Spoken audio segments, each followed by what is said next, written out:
മദറായ ഞാൻ അവനെ നോക്കുന്നതിൽ എത്രയോ കൂടുതൽ രാവിലെ എഴുന്നേൽപ്പിച്ച് രാത്രി കിടക്കുന്ന വരെയുള്ള കാര്യങ്ങൾ ഇപ്പം അവർ ഡീൽ ചെയ്യുന്നുണ്ട്. അതെനിക്ക് കിട്ടിയ ഏറ്റവും വലിയ ഒരു എന്താ പറയാ സന്തോഷമാണ്. കാരണം രാവിലെ എണീപ്പിക്കുന്നത് മദർ മെന്ററാണ്. രാത്രി കിടക്കുന്നതിന് മുമ്പ് എന്നെ എന്തൊക്കെയാണ് പഠിച്ചത് ആഴ്ചയിൽ ഒരു ദിവസമെങ്കിലും വിളിക്കുന്നുണ്ട് കാര്യങ്ങൾ ചോദിച്ചിട്ട്. എൻ്റെ മകൻ രാവിലെ എണീക്കാൻ കുറച്ച് മടിയുള്ള ആളാണ്. സമയത്തിന്റെ തിരക്കൊണ്ട് എനിക്കും ബുദ്ധിമുട്ടിച്ച് എണീപ്പിച്ച് കാര്യങ്ങൾ ചെയ്യിപ്പിക്കാൻ വലിയ ബുദ്ധിമുട്ടായിരുന്നു.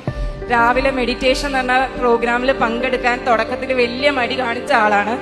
ഇപ്പം മാം എന്നെ വിളിക്കും, ഡെയിലി അവൻ അത് അറ്റൻഡ് ചെയ്യും, ക്ലാസ് കറക്റ്റായിട്ട് അറ്റൻഡ് ചെയ്യും.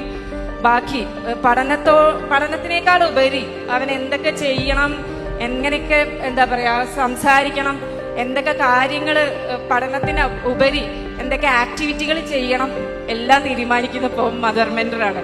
എന്നെ വിളിച്ചിട്ട് ഇങ്ങനെ ഒരു എക്സ്പെരിമെന്റ് ചെയ്യണം അല്ലെങ്കിൽ ഇന്നെങ്ങനെ ചെയ്യണം എന്ന് പറയും. ഞാൻ പറയും മാം എന്നെ അവൻ്റെ അടുത്ത് സംസാരിച്ചാൽ മതി. ഞാൻ പറയുന്നതിനേക്കാൾ കൂടുതൽ മാം പറഞ്ഞാലാണ് അവ കാര്യങ്ങൾ ചെയ്യുന്നത്. അത് എന്നെ സംബന്ധിച്ചിടത്തോളം എനിക്ക് ഭയങ്കര ഹാപ്പിയാണ്. എന്താ പറയാ, ഒരു തിരക്കുള്ള ലൈഫിൽ ഇങ്ങനെ ഒരാളെ സപ്പോർട്ട് ചെയ്യാൻ ഉണ്ടാവുക എന്ന് പറഞ്ഞാൽ ഭയങ്കര സന്തോഷമുള്ള കാര്യമാണ്.